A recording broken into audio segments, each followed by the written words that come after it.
ദൈവനാമത്തിന് മഹത്വമുണ്ടാകട്ടെ. ബഹുമാനപ്പെട്ട ജഡ്ജസ്, കടന്നുവന്നിരിക്കുന്ന എല്ലാവർക്കും യേശുക്രിസ്തുവിന്റെ നാമത്തിൽ ഞങ്ങളുടെ സ്നേഹവന്ദനം. വിശുദ്ധ ഗ്രന്ഥ താളുകളിൽ ലൂക്കോസിന്റെ സുവിശേഷത്തിൽ നിന്ന് അടർത്തിയെടുത്ത ഒരു ചെറിയ കഥയാണ് ഞങ്ങളോട് അവതരിപ്പിക്കാൻ പോകുന്നത്. ദൈവം എത്രമാത്രം കരുണയുള്ളൊരു പിതാവാണെന്ന് യേശു മനുഷ്യനെ പഠിപ്പിച്ച ഒരു ഉപമയാണിത്. ആ കഥയുടെ പേരാണ് ധൂർത്തപുത്രൻ. പണ്ടൊരു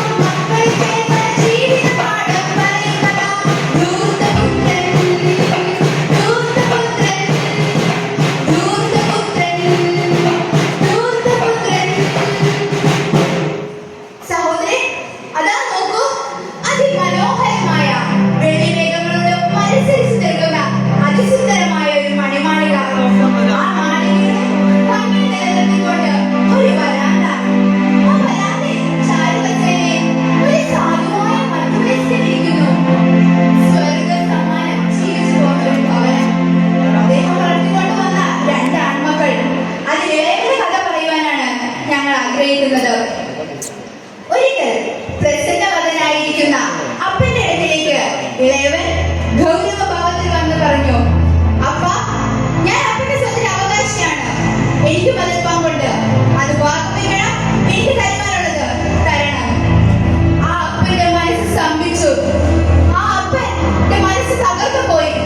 താൻ ഇത്രയും നാൾ പോറ്റി വളർത്തി എല്ലാ സുഖ സൗകര്യങ്ങളും കൊടുത്ത് ഒന്നിനും കുറവില്ലാതെ ഇത്രയും നാൾ നോക്കി വളർത്തിയ തന്റെ മകൻ, അവന്റെ സ്വഭാവത്തിൽ വന്ന മാറ്റം, അവൻ 2-3 ദിവസങ്ങളായി തന്റെ കൂട്ടുകാരുമായുള്ള വരവും പോകും എല്ലാം ആ പിതാവ് ശ്രദ്ധിക്കുന്നുണ്ടായിരുന്നു. സ്നേഹിപ്പിച്ച് ലാളിച്ച് പോറ്റി വളർത്തിയ ആ മകൻ മാറുവാൻ കാരണം അവന്റെ കൂട്ടുകെട്ടാണെന്ന് ആ പിതാവിന് മനസ്സിലായി. മനസ്സില്ല മനസ്സോടുകൂടി നെഞ്ചു പൊട്ടുന്ന വേദനയോടെ ആ പിതാവ് അവൻ അവകാശപ്പെട്ടതെല്ലാം കൊടുത്തു.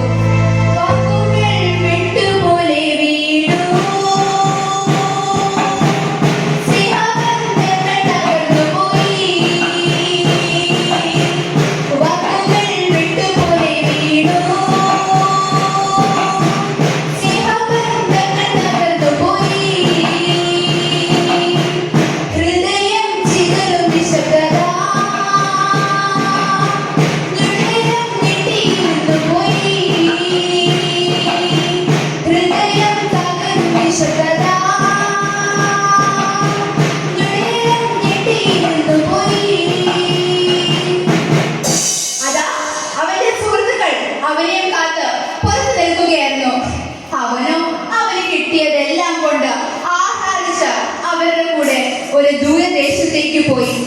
എന്നാൽ ഒന്നും ചെയ്യുവാൻ കഴിയാതെ ആ പിതാവ് ആ മകനെയും നോക്കി നിന്നു. കണ്ണുകൾ നിറഞ്ഞു വാക്കുകളില്ലാതായി.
വലിയ വിരുന്നുകൾ, ഭക്ഷണവും പാനീയവും ഒഴുകുന്ന കാഴ്ചകൾ.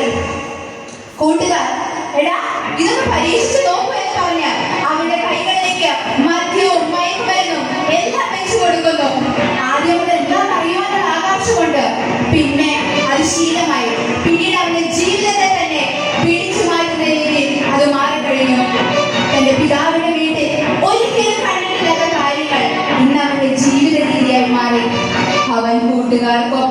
മദ്യത്തിനും മയക്കുമരുന്നിനും അടിമപ്പെട്ട് ആടി പാടി നൃത്തം ചെയ്ത് രാത്രികൾ കഴിച്ചുകൂട്ടി.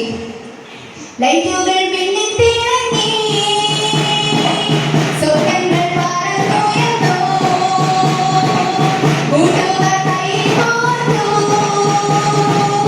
ചിരികൾ ആർത്തിരച്ചു, കണ്ണുകൾ കാക്കുന്ന പട്ടണം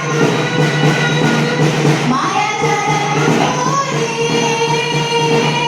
പണം ചെലവഴിച്ചാൽ ലോകം തന്നെ ദിവസങ്ങളും മാസങ്ങളും പോയത് അവൻ അറിഞ്ഞില്ല. അവന്റെ കയ്യിലുണ്ടായിരുന്ന പണമെല്ലാം തീർന്നപ്പോൾ അവന്റെ കൂട്ടുകാരും തീർന്നുപോയി. അങ്ങനെ അവന്റെ കയ്യിലുണ്ടായിരുന്ന പണമെല്ലാം തീർന്നു. സുഹൃത്തുക്കൾ എല്ലാം അവനെ വിട്ടുപോയി. തന്റെ പിതാവിന്റെ സ്നേഹത്തെ അവൻ മറന്നുപോയപ്പോൾ ലോകത്തിന്റെ സ്നേഹം അവനെ വിട്ടുപോയി. അങ്ങനെ വേറെ ജീവിക്കാൻ നിവൃത്തിയില്ലാതെ ആയപ്പോൾ, ഒരു നേരത്തെ ആഹാരത്തിന് പോലും വകയില്ലാതെയായപ്പോൾ അവൻ ജോലി ചെയ്യുവാൻ തീരുമാനിച്ചു. അങ്ങനെ ജോലി അന്വേഷിച്ച് ഓരോ ജോലി സ്ഥലങ്ങൾ കയറി ഇറങ്ങി അവൻ ദിവസങ്ങൾ തള്ളിയിരിക്കി. എന്നാൽ എല്ലാ വാതിലുകളും അവന്റെ മുന്നിൽ കൊട്ടിയടഞ്ഞു. അങ്ങനെ വിശന്ന് ആ തെരുവുകളിലൂടെ അവൻ അലഞ്ഞു. ആ പട്ടണത്തിൽ പന്നികൾ മേയ്ക്കുന്ന ഒരാളുണ്ടായിരുന്നു. അങ്ങനെ ദുരിതപുത്രൻ ജോലി അന്വേഷിച്ച് അവിടെ എത്തി. അവസാനം അവന് കിട്ടിയ ജോലി പന്നിയെ മേയ്ക്കുന്ന ജോലി. പന്നികൾ തിരിഞ്ഞു മറിഞ്ഞു കിടക്കുന്ന ചെറിയ കുഴികൾ, അവിടെ നിന്ന് ഉയർന്ന ദുർഗന്ധം, അവരുടെ ദേഹത്തെല്ലാം ഒട്ടിപ്പിടിച്ചിരിക്കുന്ന മാലിന്യങ്ങൾ, ഒരു മനുഷ്യർക്കും അവിടെ തിരിഞ്ഞു നോക്കാൻ പോലും പറ്റാത്ത അവസ്ഥ. ഒരിക്കൽ രാജകുമാരനെ പോലെ ജീവിച്ചവൻ ഇന്ന് ഈ പന്നികളുടെ ചെവിക്കിടയിൽ കിടക്കുകയാണ്. ആ പന്നികളുടെ കൂട്ടത്തിൽ അവരുടെ ശബ്ദങ്ങൾ ആ ചെവിയിൽ എല്ലാം അലഞ്ഞ് ഒരു നേരത്തെ വിശപ്പ് അടക്കുവാൻ വേണ്ടി ആ പന്നികൾക്ക് കൊടുക്കുന്ന ഭക്ഷണം പോലും കഴിക്കുവാൻ അവനൊരു നേരത്തേക്ക് തോന്നിപ്പോയി.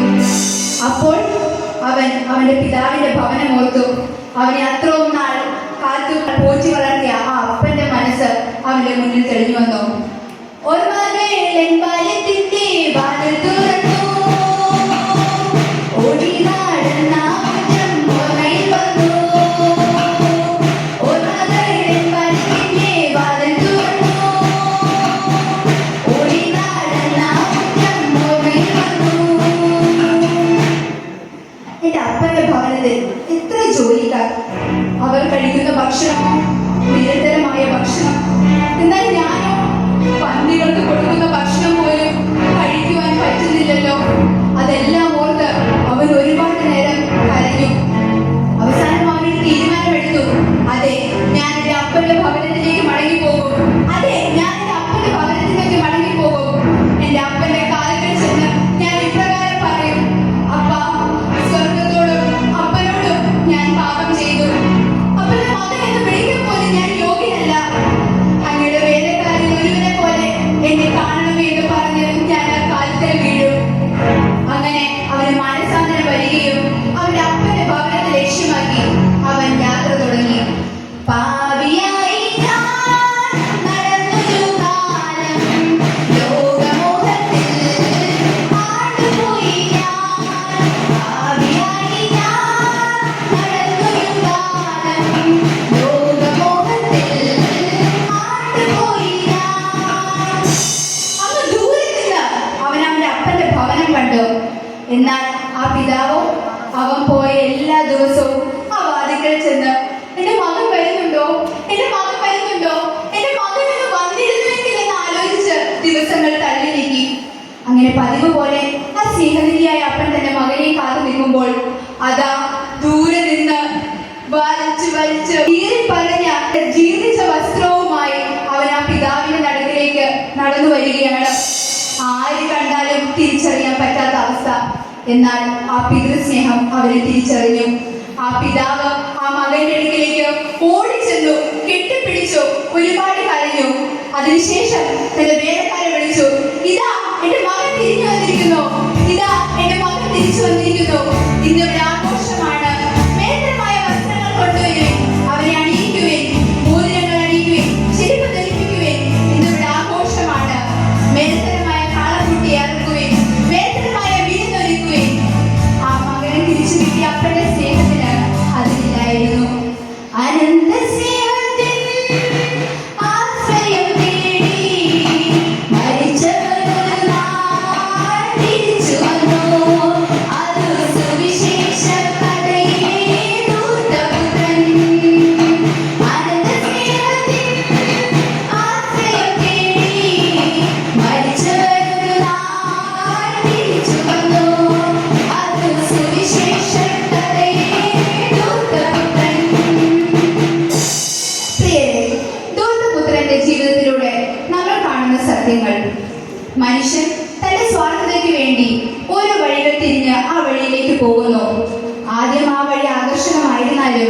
അവസാനം അത് പന്നികളുടെ ചെളിക്കുണ്ടിനും ദുരിതത്തിനും ലജ്ജയ്ക്കും സമമായി തീരും.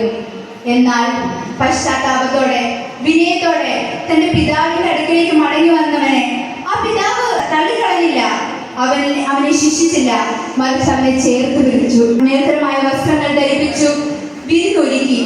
ഇതുപോലെ തന്നെ കർത്താവും നമ്മൾ എത്രയെല്ലാം തെറ്റുകൾ ചെയ്താലും, എത്ര താഴേക്ക് പോയാലും, എത്ര പാപങ്ങൾ ഉണ്ടായാലും, എത്ര ദൂരെയാണെങ്കിലും ദൈവത്തിലേക്ക് തിരിച്ചു വരുവാൻ മനസ്സുള്ളവനെ ദൈവം ഒരിക്കലും കൈവിടുകയില്ല. ആകയാൽ ആ ദൈവത്തിന്റെ നമ്മളുടെ ജീവിതത്തിലും എന്തെല്ലാം പാപങ്ങൾ ഉണ്ടെങ്കിലും നമ്മൾക്കും ആ പിതാവിന്റെ അടുക്കലേക്ക് മടങ്ങി വരുവാൻ വൈകാതെ തീരുമാനിക്കാം. കാരണം ഇന്നും നമ്മളെ ചേർത്ത് പിടിക്കുവാൻ ആ അപ്പന്റെ കരങ്ങൾ കാത്തിരിക്കുകയാണ്. ഇന്ന് അവൻ തിരിഞ്ഞു നോക്കി ഇങ്ങനെ പാടും: